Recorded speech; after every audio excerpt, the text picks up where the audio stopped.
Hey guys, it's Justine here from I Should Read That, and today I'm going to do my May reading wrap-up. The month of May, I feel like, flew by in the blink of an eye. I don't really know what happened there. It's crazy how quickly it went by, and April, like, totally crawled by. One of the reasons I think the month of May might have gone by so quickly is because I read a lot in May. Apparently I was just reading instead of doing like literally anything else, I guess, because I read 11 books in the month of May, and wow. The past few months, if you've seen any of my wrap-ups for the past couple of months, I've just not been reading all that much. I was going through a really horrible reading slump, I was having some trouble with mental health and everything like that, and I just wasn't reading, and I feel like I'm finally back. And so I read a lot this month, and I'm gonna go ahead and dive in, but just as a quick note, I also DNF'd 2 books this month, and I can't decide whether or not to do a kind of DNF video about these 2 books because they're 2 hugely anticipated YA reads, or not, because I don't want to be mean on the one hand, and it wouldn't be all that mean. It just feels like a mean thing to do to talk about DNFing books in like a video singling out these 2, but I don't know. Let me know what you want to see from me. My ratings for this month are kind of across the board. So I have at the lowest a 2-star book, I have some 4 stars, I have like a 2.5, and I have some 5-star reads as well. So I'm gonna go ahead and dive in, but it was a really interesting month for reading because I apparently just read all sorts of stuff. The very first book that I read this month is Ragged Alice by Gareth L. Powell. This is a novella that came out from Tor.com, and I think it came out at the end of April. But this was a really interesting one. I really enjoyed it. I wanted to kind of sample his writing style because he just won the British Science Fiction Award for Embers of War, which I'm currently reading now. So, this book is not science fiction. It's not a space opera like this book that he won the award for. He wrote a kind of paranormal crime fiction book, and I really love the premise of this. So it's about a woman who is from this very small seaside town in Wales, and she has long since gone away for various reasons. She's left her hometown and she has to return because she works for the police. She's a detective, and there are these kind of horrible, gruesome murders that are happening in this town, and they link back to her past. That's kind of the main thing, which sounds pretty sort of standard, but she can sort of see people's souls. She can see the light that their souls give off, and she can tell if they have like a guilty conscience, if they've lived a good life, all of this. So it adds a really, really interesting element to the story. I like this novella a lot. I feel like sometimes novellas feel a little bit too short, so some are the perfect length and some I'm just like, I wish that I had more of this. This was a really good length for this story, and I would be really interested to see if he continues to write more stories about this world, about this character. Holly's an interesting character. She's our police detective because in a lot of ways she feels very much like a stereotypical kind of, detective in one of these police procedural novels. She's very much kind of the alcoholic, kind of lone wolf type, doesn't have successful relationships, is very kind of like apprehensive about this job that she's doing, which feels very ordinary. However, this kind of extra level, not only of her being able to see people's souls, but also her connection to the past and the slightly paranormal aspects of the book make her really, really interesting, and I really enjoyed reading about her. I gave this book 4 out of 5 stars. I feel like, you know how in like monster movies and stuff, when you actually see the monster, it becomes a little bit less scary? I felt that way about the paranormal aspects of this book, which is no fault of the authors. That's just kind of what happens when that sort of mystery is taken away. So I gave it 4 out of 5 stars. I really enjoyed it, and if he writes another book in the series, I will definitely read it, and I am currently reading Embers of War by him, and it's really good so far. I'm really enjoying it, so I'm glad that I picked this book up and gave his writing a chance. The next book that I read this month is a classic book that I never read. I feel like this is one that people tend to read when they are children, when they are very young, or like kind of at the age for coming of age stories, and I totally missed out on this, although I have seen the film, and I'm really glad that I gave this book a chance because I really, really enjoyed it, although I don't have the kind of nostalgia that's attached to it. This is I Capture the Castle by Dodie Smith. So if you don't know, Dodie Smith actually wrote 101 Dalmatians, fun fact, and the sequel, which is super weird apparently. But this is not a kind of fantasy type book. This book takes place in, I believe it's the 1930s in Britain, and it follows this family, the kind of an eccentric family. The father was a very, very successful writer with his first and only book, and he has been unable to write ever since, and they live in this like rundown castle that he decided to buy one day. So it's about Cassandra, and it's basically Cassandra's diary. So she talks about her father and her stepmother Topaz, who was a artist model. She talks about her sister Rose, who hates living in this horrible poverty that they currently live in, and her younger brother and the boy Stephen, who lives with them, is kind of like lives on the estate and helps take care of the family and everything. So it's really, in a way, a lot of interesting snapshots and scenes from this particular, I think it's a year in her life when these two people move in next door and kind of change everything for them. They're essentially their landlords are these two American brothers, and they sort of become really integrated with the family, and of course Rose, her sister, falls in love with one of them and the complications that come with that.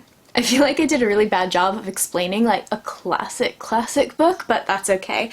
I really enjoyed this. I really loved, like, again, the certain snapshots. There's some very, very memorable scenes from this book that I really, really loved, and I feel like those are the things that I remember from the film because they translated really, really well to film. I loved the setting, and I loved the castle and this kind of atmospheric feel and this nostalgia that you get from this book, even though, like, I didn't read it as a kid and I didn't, you know, I've never lived in the 1930s before, but it still manages to kind of evoke this feeling in you. I feel like this feeling would have been a lot stronger if I had, again, read this as a kid, but I still really, really felt that, and I feel like that's down to the atmosphere of the book.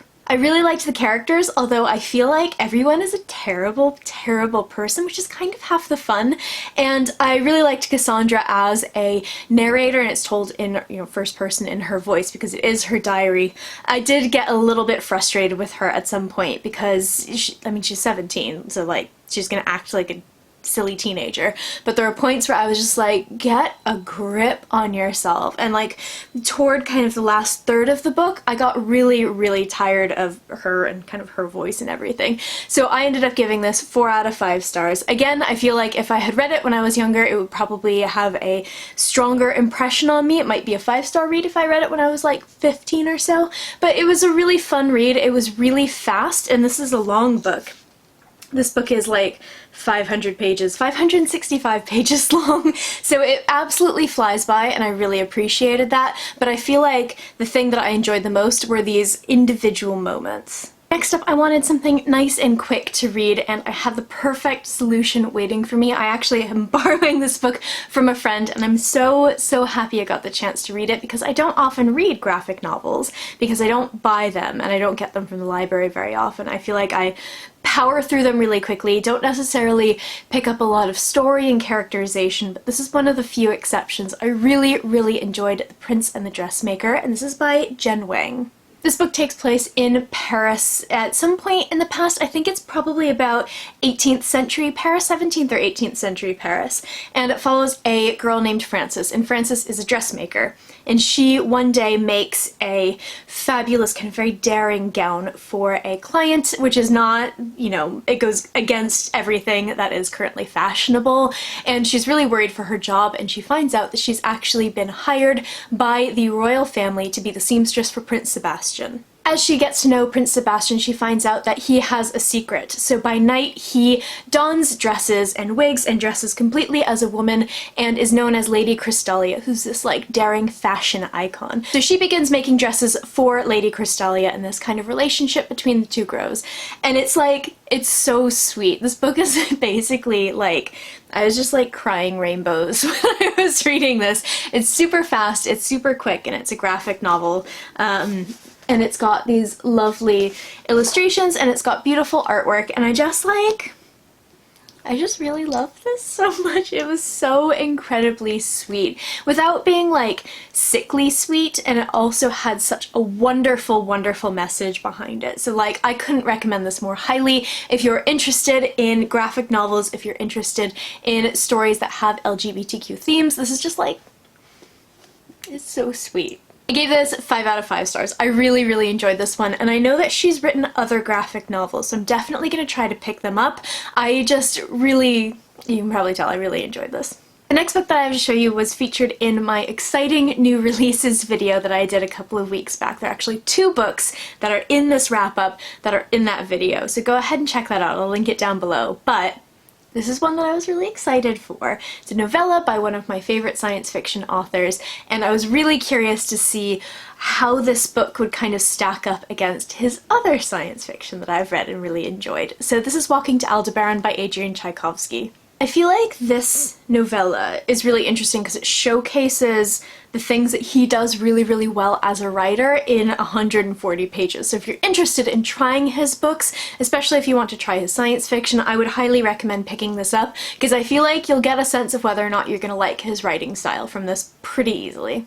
Walking to Aldebaran follows a character named Gary Rendell, and he is narrating to you, the reader, and it's kind of like breaking the fourth wall type thing. So he's gone kind of insane because he has been abandoned in these crypts on this kind of alien artifact planetoid thing. It's very, very weird.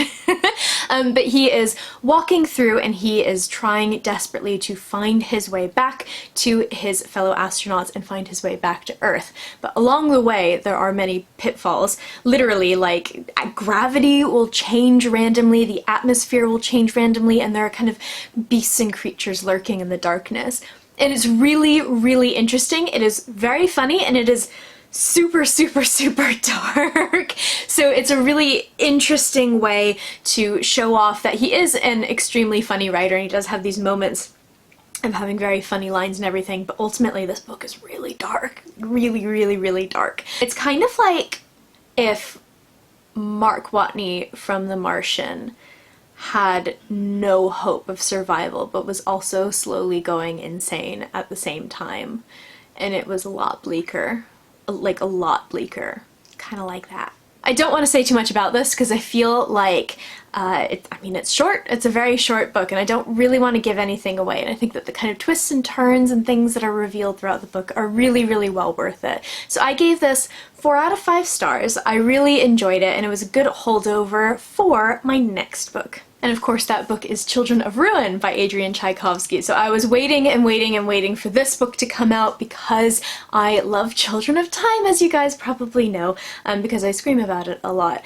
But I was initially, as I said in my most recent reading vlog when I read a good portion of this book, I was not initially excited about this book because I feel like Children of Time has like a perfect ending and functions really well as a standalone, and I thought it was a standalone. But of course, as soon as like this book started getting buzz and the publication date grew closer and closer, I got more and more excited. So I ended up getting a copy, of course, and I read through this pretty quickly for such a long and kind of like dense and complex book. So this, I'm not going to say really anything about because I don't want to ruin Children of Time, but it basically picks up a couple generations after Children of Time, and we've got our dual storyline and everything.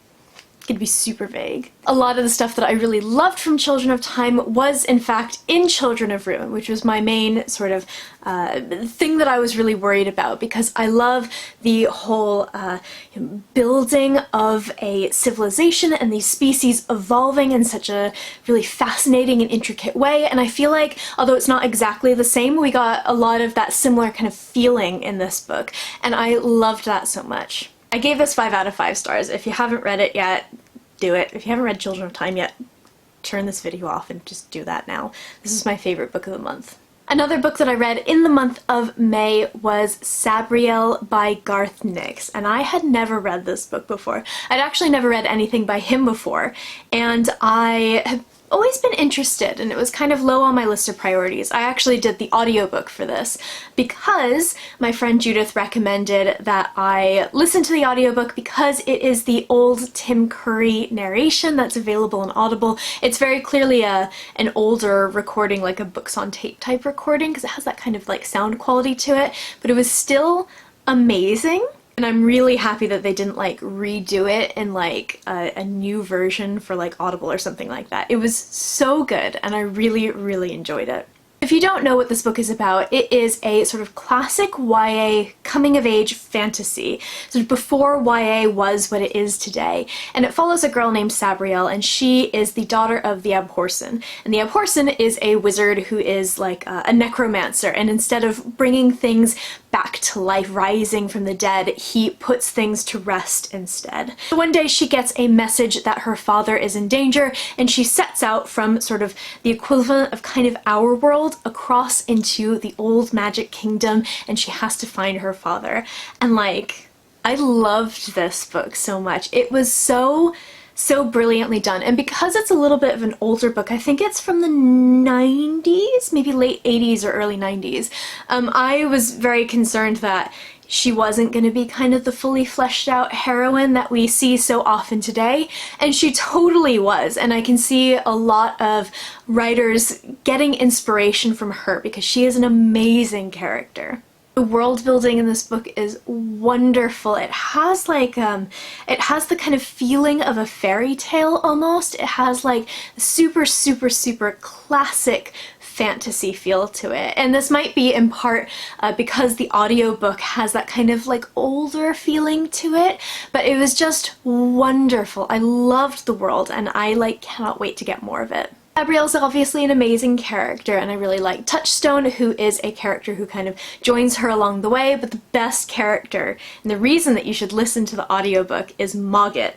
And Tim Curry has this most just amazing voice that he does from Mogget, and it's like wonderful. Mogget is basically like a creature, a super powerful creature of old magic that has been captured by the Abhorsen and is trapped in the form of a very large fluffy white cat, and is just like the best thing ever. Obviously, like, this definitely appealed to me, but I just like, Mogget is amazing, absolutely amazing. And Tim Curry again has this like great voice that he does for him. It's just like the best thing ever.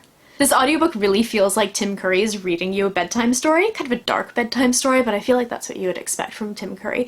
But it's just like wonderful. It's really wonderful. I enjoyed this so much. I gave this 4.5 out of 5 stars, and I'm definitely going to continue on with the series. The next book that I have to show you is a debut novel that I was really surprised by how much I loved. So I did a full review for this book, so I'm not going to say much here, but this is The Devouring Grey by Christine Lynn Herman. This is a huge YA fantasy release for 2019. It came out in April, I believe, and I kind of had to dodge the hype a little bit because I tend to have hype ruin books for me quite a lot, especially with YA books, and I was really surprised by how much I enjoyed this. I just thought it was so much fun. It's exactly what I needed at the time that I read it, and I read this in almost one sitting, which is really unusual for me now because of like working full-time and going to bed at a reasonable hour. So I, again, talk about that a ton in that review, but I really enjoyed this. It's a super atmospheric and spooky read. It feels very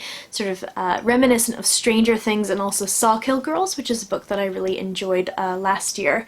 And it was just good fun, and I really enjoyed it. And I can see that it's not without faults, but I gave it 4.5 out of 5 stars because this was just an amazing reading experience. I really enjoyed this book.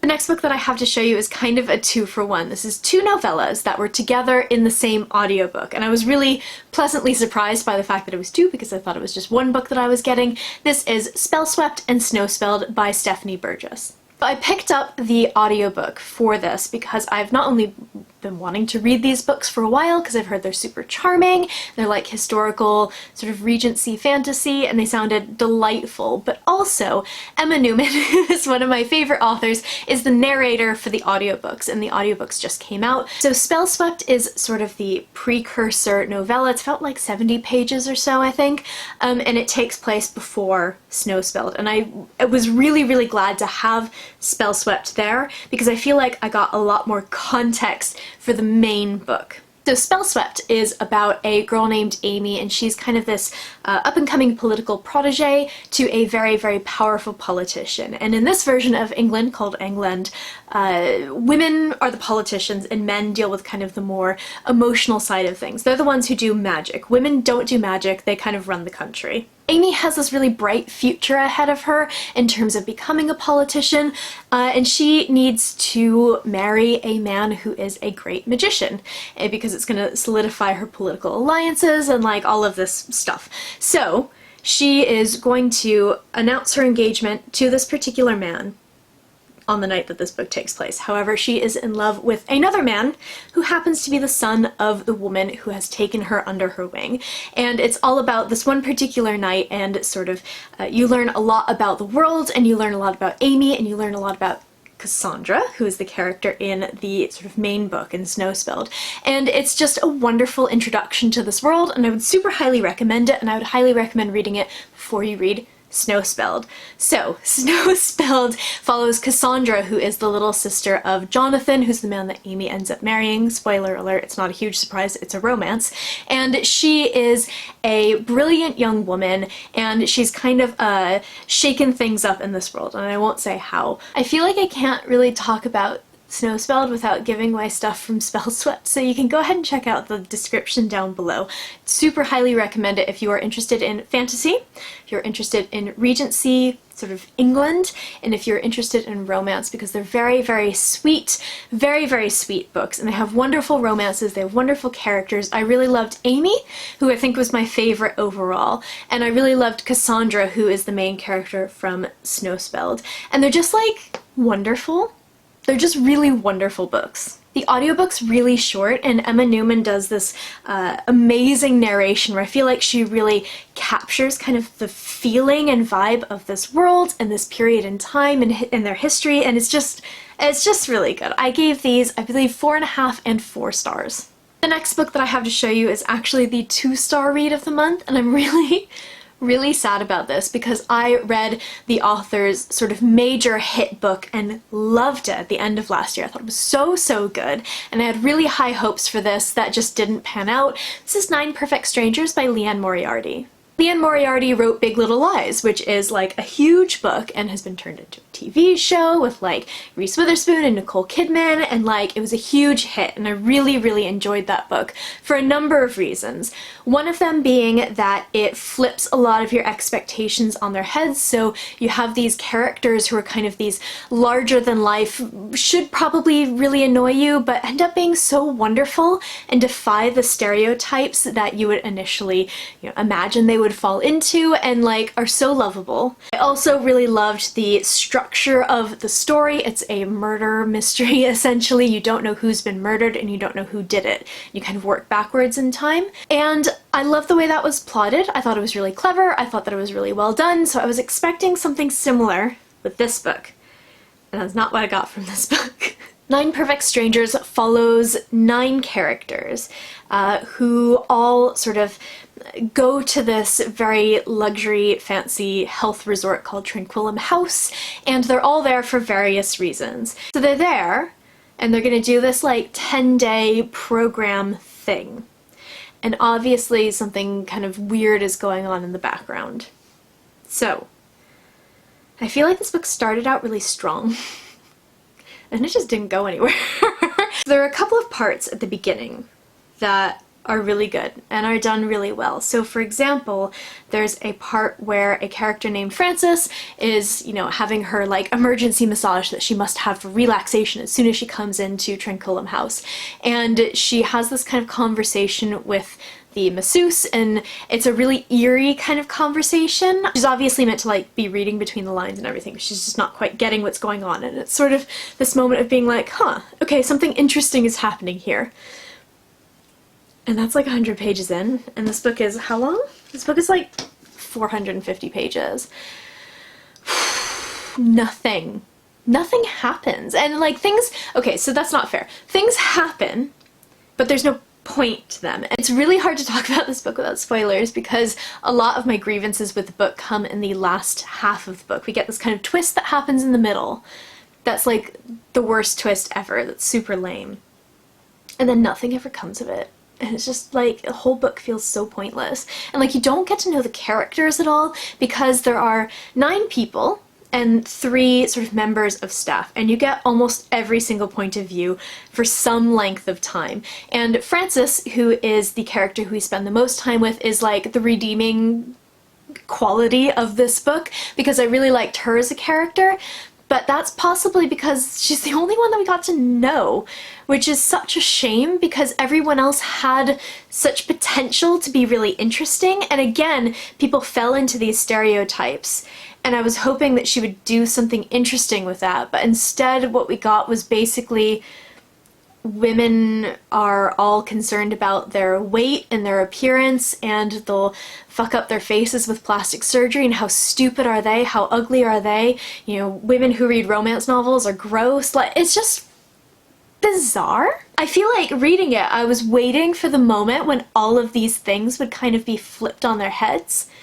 and that never happened. So instead of something really insightful and kind of like, you know, what I assumed was going to be a book all about sort of the way that our expectations of people and our first impressions of people are so wildly inaccurate, or like a scathing, you know, commentary on like the health industry and like beauty standards and everything, like none of that happened. And it was so disappointing because I feel like this could have been an awesome book. It could have been a really, really good book, and I feel like it wasn't because it is her most recent book after the huge success of Big Little Lies. And I feel like this fell victim to the same thing that Lethal White did by J.K. Rowling or Robert Galbraith, whatever you want to call her. And I feel like this book didn't get the editing that it needed. I feel like this was a decent first draft, but if it wasn't Leanne Moriarty who had this huge success, the editors would have been like, okay, we're gonna work on this book. I gave this 2 out of 5 stars. I would have 1-starred it, but I really liked Frances. She was a really interesting character, so yeah. The very last book that I have to show you is a really interesting one because I don't really know what to do with this book, because in a way it served its exact purpose. It was a super quick, kind of charming, contemporary YA book, and it was, you know, a fun thing to just fly through. I read this after Children of Ruin, so it was like the exact opposite, which is exactly what I wanted and needed.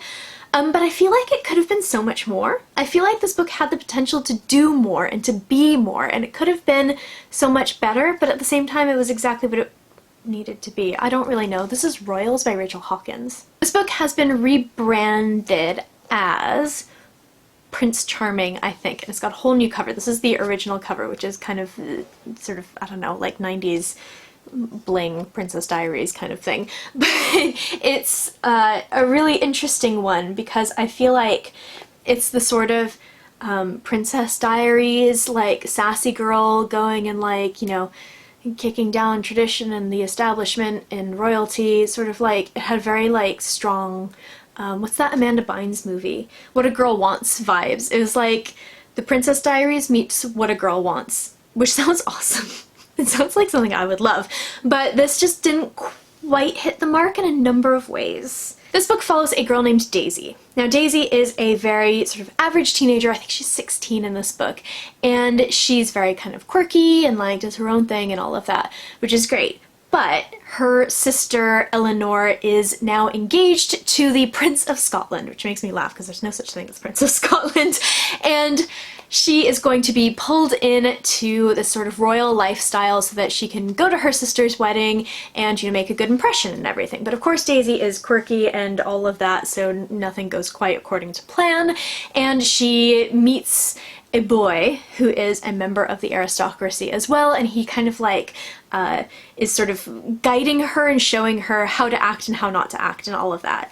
So I don't know, I feel like some of my problems with this book is possibly comes from the fact that I am an American who lives in the UK, and I did live in Scotland, and I feel like this book didn't really do much to get rid of the stereotype of Americans being really dumb and like trampling over everything and like being really inconsiderate of like other cultures, basically. So this is something that I'm particularly sensitive to, so this is possibly just a me thing completely, but being an American in another country has had some pitfalls for me.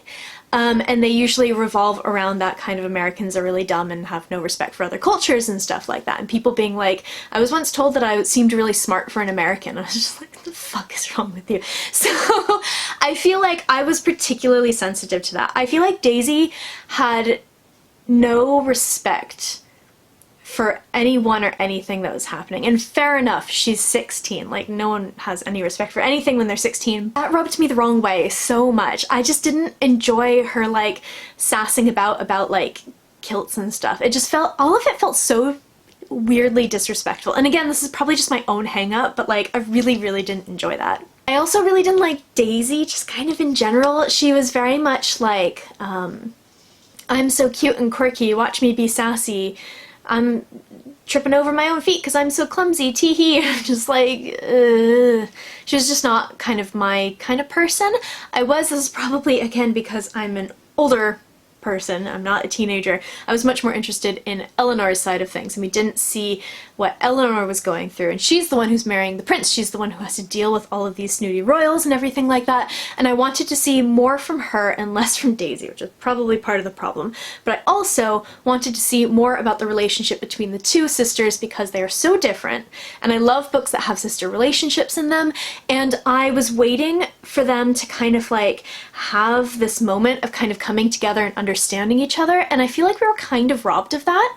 And I think that throughout the book, Daisy's kind of like, oh, it's crazy that Eleanor has to deal with this all the time, maybe I should be more respectful of her, and then just like makes fart noises and does her own thing anyway. I don't know. This book was just not for me, I think. It's funny because I did enjoy reading this. I read this, like, I think I read the first half of it in like an evening, and then I finished the rest of it, you know, the next morning or something like that. So I blasted through it, and it was like the perfect kind of summary read, but I still, like, at the same time feel like it could have been more. I don't really know. I gave this 2.5 stars, right in the middle. And I might actually rate it lower now that I've actually like talked about it and like thought through my feelings on it. I just feel like it could have been so much more, and it could have been so much better. Yeah. So those are all the books that I read in the month of May, and I would love in the comments below if you would let me know what you read in the month of May, whether you loved it or you hated it. If you've read any of these books and you have thoughts on them, I would love to hear from you. I post bookish content to this channel fairly frequently, so go ahead and hit subscribe, check back soon, and I will see you next time.